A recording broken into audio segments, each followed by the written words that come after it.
مولاي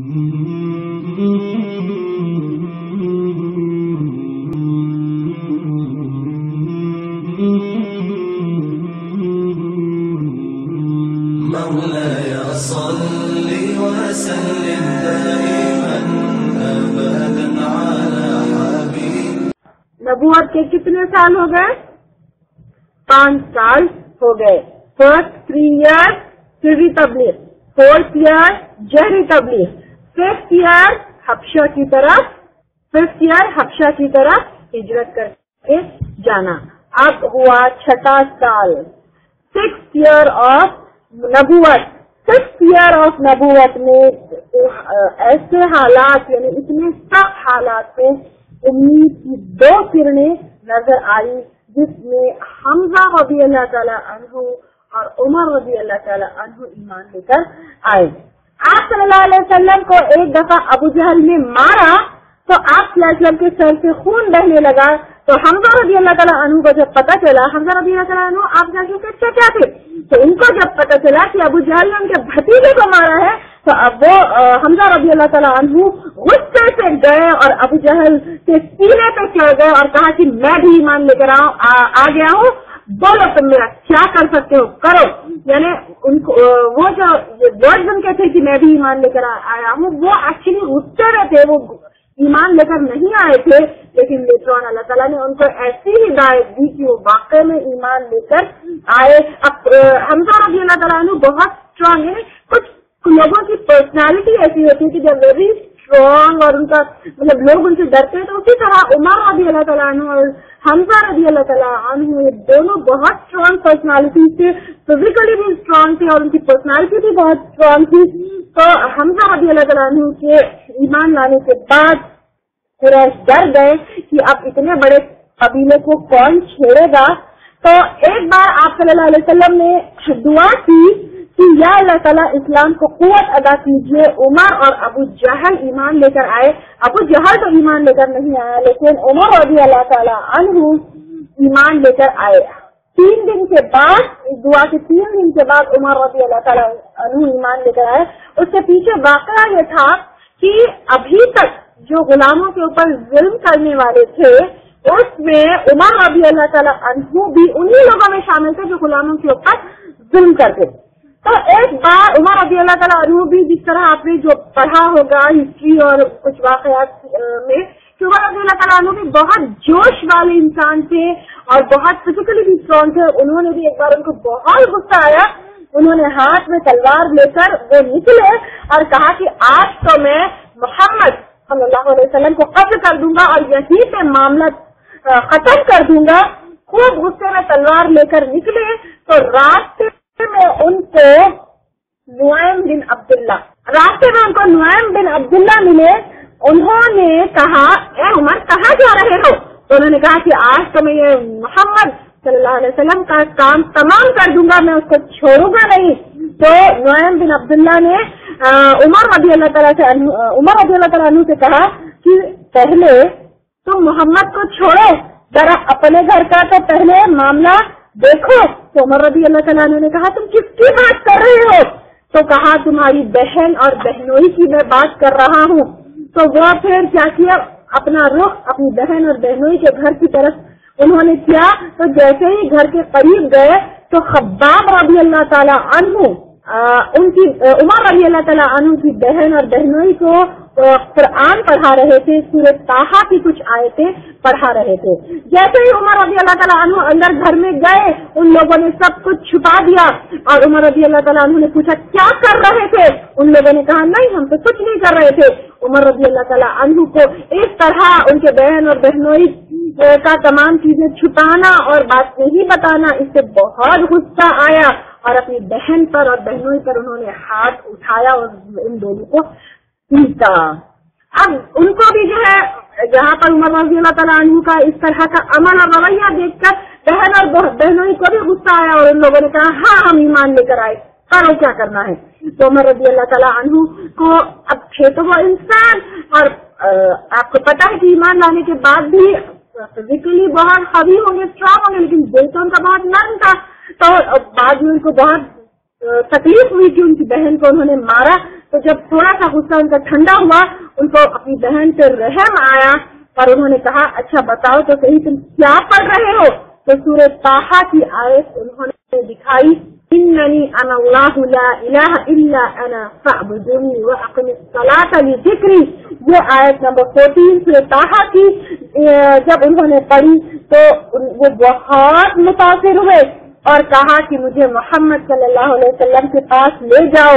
تو وہ دارالارقم گئے، وہاں پر ناک کیا، دروازہ ٹھک ٹھک بجایا، تو اب اندر صحابہ کرام وہ ڈرے ہوئے تھے، پتہ نہیں عمر کیوں آئے ہیں، کیا وجہ ہے۔ تو اب اس کے بعد عمر رضی اللہ تعالیٰ عنہ اندر گئے اور کہا میں اسلام قبول کرنا چاہتا ہوں، اور انہوں نے کلمہ پڑھا، سبحان اللہ الحمدللہ۔ اس پر سب صحابیوں نے ایسی تکبیر پڑھی کہ مسجد حرام تک وہ تکبیر کی آوازیں سنائی دی، الحمدللہ۔ عمر رضی اللہ تعالیٰ عنہ کے اسلام لانے سے اسلام کو بہت طاقت ملی۔ اس کے بعد عمر رضی اللہ تعالیٰ عنہ آپ صلی اللہ علیہ وسلم کے پاس آئے اور پوچھا کیا ہم سچے راستے پر نہیں ہیں؟ یا اللہ کے نبی صلی اللہ علیہ وسلم کیا ہم سچے راستے پر نہیں ہیں؟ اسی وجہ سے عمر رضی اللہ تعالیٰ عنہ کا نام فاروق پڑا۔ فاروق یعنی فرق کرنے والے، سچ اور غلط، حق اور باطل، اس پر فرق کرنے والے۔ تو انہوں نے پوچھا کیا اللہ کے نبی صلی اللہ علیہ وسلم ہم سچے راستے پر نہیں ہیں؟ آپ نے کہا ہاں ہم بالکل سچے راستے پر ہے۔ تو عمر رضی اللہ تعالیٰ عنہ نے پوچھا کہ ہم چھپ کر یہاں کیوں عبادت کرتے ہیں؟ چلیے ہم مسجد حرام میں نماز پڑھتے ہیں۔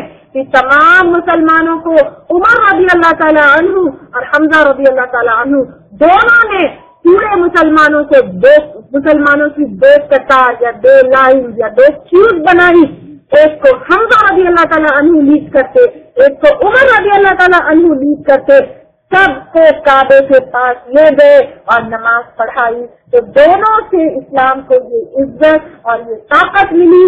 ان دونوں کے اسلام لانے کے بعد صحابہ کرام کے ساتھ جو مار پیٹ کا معاملہ ہوتا وہ بھی الحمدللہ ثم الحمدللہ بہت کم ہو گیا، بہت حد تک کم ہو گیا۔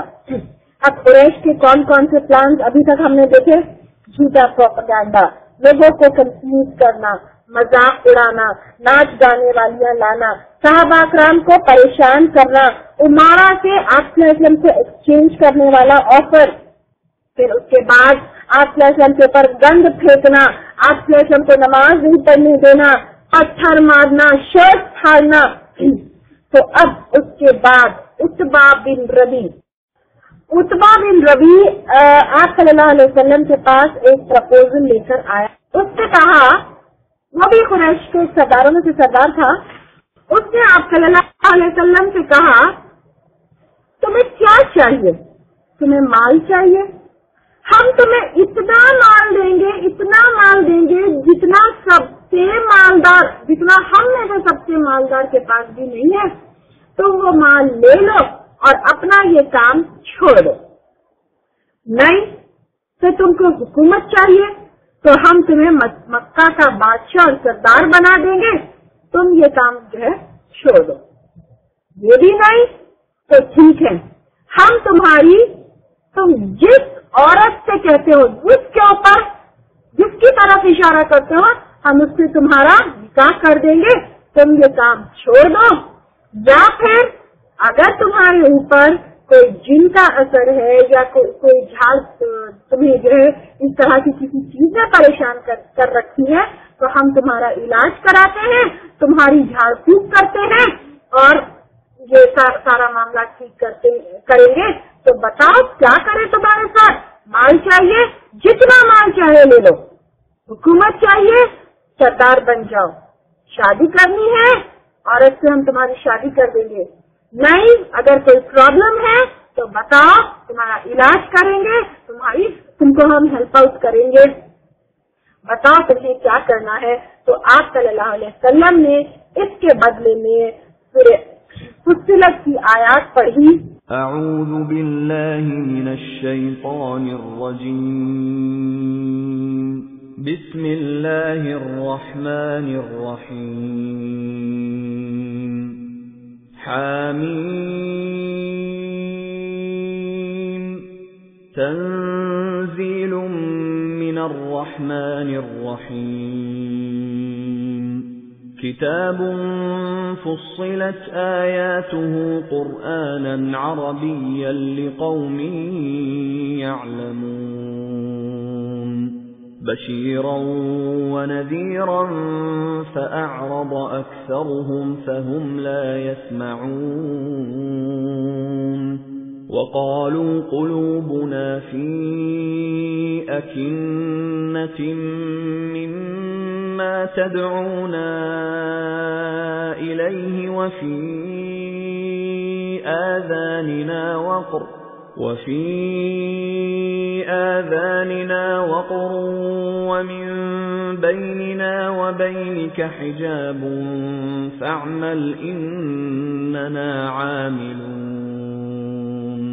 تو فصلت کی آیات آپ نے جواب میں پڑھی. حامیم تنزیل من الرحمن الرحیم نازل کردہ ہے کس کی طرف سے؟ جو رحمان ہے، جو بہت رحیم ہے. کتاب فصلت آیاتہ، ایک ایسی کتاب کھول کر بیان کی گئی ہے اس کی آیات قرآن عربیًا، قرآن عربی زبان میں.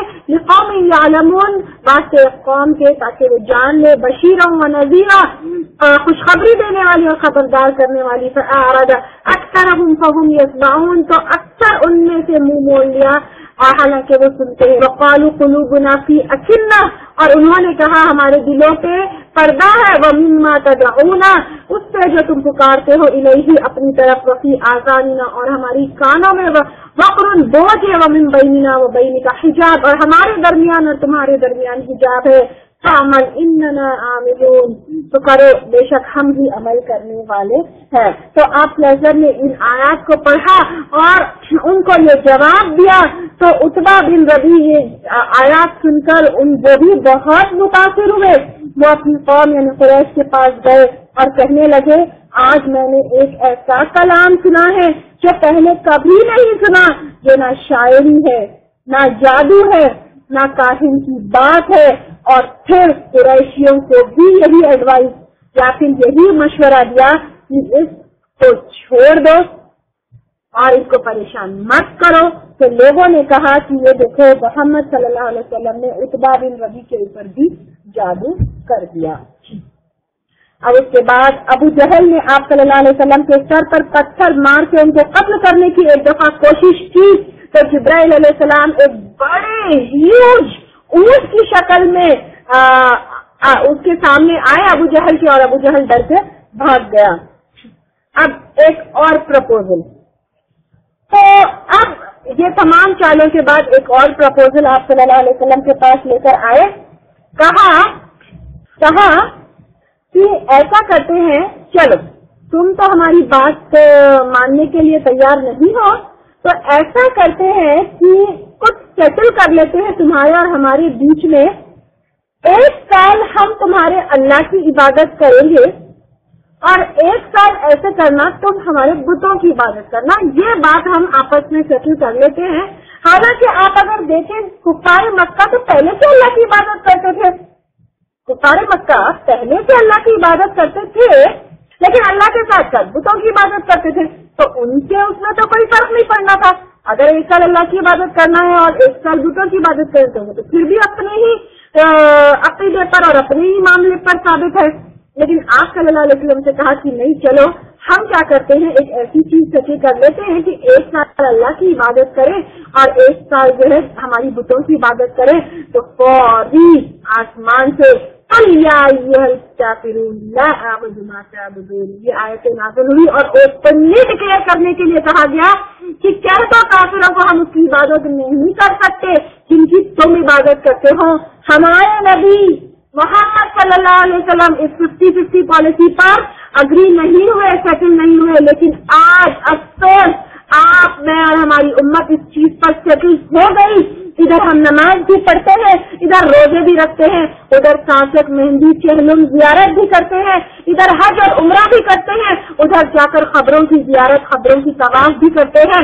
ادھر جو ہے مسلمانوں کا چولا بھی پہنے ہوئے ہیں, ادھر happy Holi, happy Diwali, happy birthday اور ہیپی اینیورسری بھی ہوتی ہے.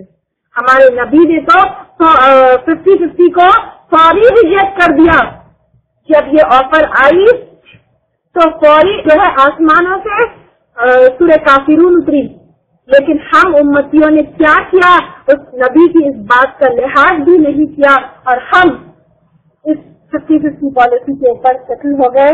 یا اللہ تعالیٰ ہماری امت کو اس گمراہی سے نکالے اور پکی اور سچی توحید کے اوپر قائم کرے.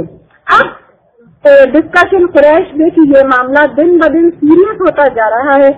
نہ محمد صلی اللہ علیہ وسلم اور صحابہ کرام اپنا کام چھوڑنے کو تیار ہے, 50-50 کو بھی ریجیکٹ کر دیا. اب یہ تو کنفرم ہے کہ نہ وہ شاعر ہے, نہ مجنون ہے, نہ کاہن ہے.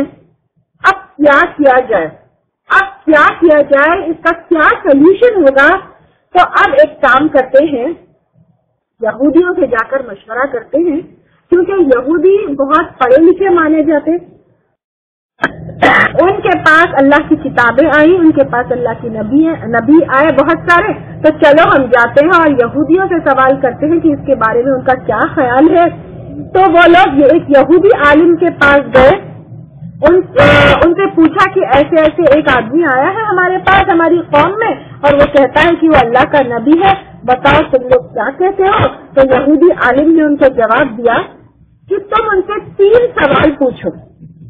تم ان سے 3 سوال پوچھو, اگر وہ تینوں سوالوں کا جواب صحیح دے دے تو سمجھو کہ یہ سچا رسول ہے, اور اگر یہ 3 سوالوں کا جواب وہ صحیح نہیں دے تو وہ سچا رسول نہیں ہے. اور وہ 3 سوال کون سے تھے؟ نمبر 1, جاؤ اور اس سے پوچھو روح کی حقیقت کیا ہے. پوچھو کہ روح کی حقیقت کیا ہے. دوسرا سوال, کچھ نوجوان لڑکوں کی ایک اسٹرینج کہانی ہے, کچھ نوجوان لڑکوں کی ایک اسٹرینج کہانی اور واقعہ ہے, اس کے بارے میں پوچھو.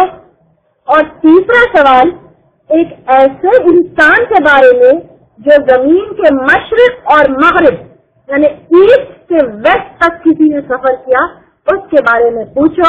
اگر یہ تینوں سوالوں کا جواب اس نے صحیح دے دیا تو اس کا مطلب ہے کہ اللہ کا بھیجا ہوا سچا نبی ہے. تو اب جب آپ صلی اللہ علیہ وسلم سے قریشیوں نے یہ 3 سوال پوچھے, روح کی حقیقت کیا ہے, اور کچھ نوجوان لڑکوں کے بارے میں پوچھا, اور ایک ایسے انسان کے بارے میں جو زمین کے مشرق اور مغرب ایسٹ اور ویسٹ کے بیچ میں انہوں نے سفر کیا, تو اللہ تعالیٰ کی طرف سے سورہ کہف کی آیتیں اتری,